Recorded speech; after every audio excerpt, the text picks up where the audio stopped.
देश में corona virus के किसी नए वेरिएंट की चिंताजनक मौजूदगी दर्ज नहीं हुई है। एक्सी वेरिएंट की खबरें आई गई हो चुकी हैं। बीते 2 कोविड लहरों के लिए जिम्मेदार डेल्टा और ओमिक्रॉन वेरिएंट्स में किसी घातक म्यूटेशन की भी अपडेट नहीं आई है। इसके बावजूद भारत में, खासकर दिल्ली में, कोविड-19 के मामले फिर से बढ़ रहे हैं। बीते 24 घंटों से ज्यादा हो गए हैं, 2 दिनों में लगभग। देश भर में इसके 2451 नए मरीजों का पता चला है। इनमें से 965 अकेले दिल्ली में पाए गए हैं। हालात फिलहाल चिंताजनक तो नहीं दिखते, फिर भी कोविड मामलों में हुई हालिया बढ़ोतरी ने चौथी लहर की आशंका पर चर्चा छेड़ दी है। हालांकि एक्सपर्ट्स का मानना है कि इस बढ़ोतरी की मुख्य वजह कोविड नियमों में ढिलाई है। दिल्ली के होली फैमिली हॉस्पिटल में critical care specialist doctor Sumit रे दी ललन टॉप को बताते हैं, जैसे जैसे एक्टिविटीज बढ़ेंगी, संक्रमण के मामले थोड़े बढ़ेंगे, वायरस म्यूटेट करेगा तो इन्फेक्शन बढ़ेगा। अभी हमें कोविड मामलों की संख्या के कारण चिंतित नहीं होना चाहिए।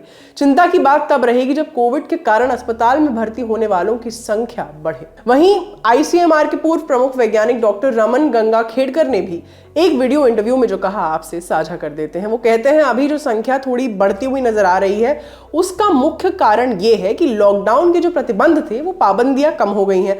लोग मास्क इस्तेमाल नहीं कर रहे हैं। डेल्टा वेरिएंट के कारण आई दूसरी लहर में भयानक तबाही देखी गई थी। तीसरी लहर के लिए ओमिक्रॉन वेरिएंट जिम्मेदार रहा। एक्सपर्ट्स का कहना है कि फिलहाल जो मामले आ रहे हैं उनमें कोई एक वेरिएंट प्रमुखता से सामने नहीं आया है। इंडिया टुडे की रिपोर्ट के मुताबिक गुरुवार 21 अप्रैल को सरकारी सूत्रों के हवाले से कहा गया कि कोरोना के ओमिक्रॉन वेरिएंट और इसी के सब टाइप दिल्ली में कोविड के बढ़ते मामलों के लिए जिम्मेदार है। कोविड सैंपल्स की जीनोम सीक्वेंसिंग के जरिए BA.212.1 और ओमिक्रॉन के 8 दूसरे सब टाइप्स की पहचान हुई है। बता दें कि विश्व स्वास्थ्य संगठन WHO ने फरवरी में जानकारी दी थी कि ओमिक्रॉन का BA.2 सब वेरिएंट BA.1 के मुकाबले ज्यादा ट्रांसमिट होने की क्षमता रखता है। हालांकि ये कोरोना के मूल स्ट्रेन से ज्यादा गंभीर नहीं है। फिलहाल इससे इनकार किया जा रहा है। वजह वही किसी नए वेरिएंट का सामने ना आना। कुछ दिनों पहले ओमिक्रॉन के ज्यादा संक्रामक सब वेरिएंट XE के मामले मिलने की खबरें आई थी, लेकिन अभी ये साफ नहीं है कि क्या इसी के कारण कोविड के मामले बढ़ रहे हैं। ऐसे में जीनोम सीक्वेंसिंग के जरिए नजर रखने की जरूरत है। डॉक्टर सुमित रे कहते हैं, वायरस में म्यूटेशन की संभावना भी रहती है। हमें यह समझना होगा कि अब कोविड का इन्फेक्शन रहेगा, जैसे लोगों को हर सीजन में इन्फ्लुएंजा होता है।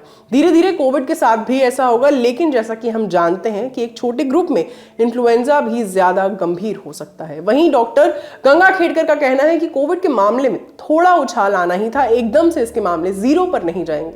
IIT कानपुर के प्रोफेसर मनिंद्र अग्रवाल के मुताबिक फिलहाल कोविड की चौथी लहर की संभावना नहीं है, क्योंकि कोई नया म्यूटेंट नहीं आया है। इंडिया टुडे से बात करते हुए उन्होंने कहा कि इसकी वजह लोगों में कोरोना वायरस के खिलाफ प्रतिरक्षा भी है, जो 90% से ऊपर है। उनके मुताबिक गणितीय मॉडल से पता चलता है कि कोविड मामलों में हालिया बढ़ोतरी लंबे समय तक नहीं रहेगी।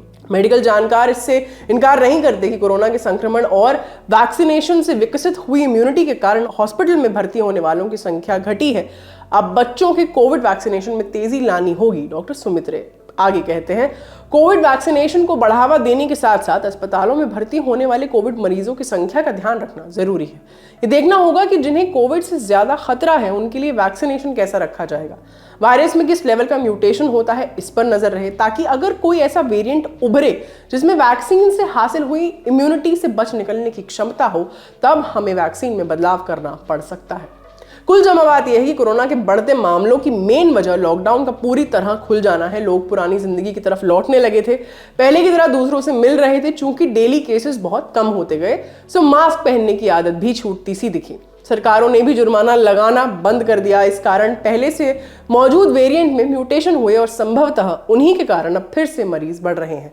हमें यही कहना है कि मुसीबत बड़ी नहीं है तो इससे बड़ी बनने भी ना दें। सावधानी के साथ ही लोगों से मिले, मास्क जरूर पहने, क्योंकि अब नहीं पहनने पर जुर्माना लगेगा। ये खबर आपके लिए लिखी थी हमारी साथी सुरभि ने। कैमरा के पीछे हैं जेरी। मेरा नाम है आस्था। अपना ख्याल रखिए और देखते रहिए दी ललन टॉप। शुक्रिया।